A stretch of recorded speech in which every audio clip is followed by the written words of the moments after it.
آج کا کلام استثنا 30واں باب اس کی 3ری آیت۔ تو خداوند تیرا خدا تیری اسیری کو پلٹ کر تجھ پر رحم کرے گا اور پھر کر تجھ کو سب قوموں میں سے جن میں خداوند تیرے خدا نے تجھ کو پراگندہ کیا جمع کرے گا۔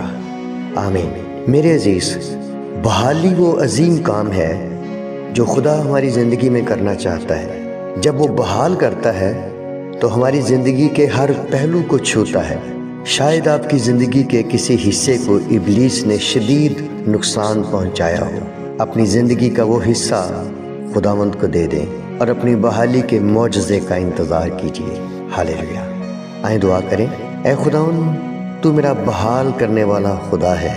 میں اپنی زندگی کے شکستہ حصے تیرے سپرد کرتا ہوں اور منت کرتا ہوں، مجھے بحالی عطا کر۔ یسوع مسیح کے نام میں آمین۔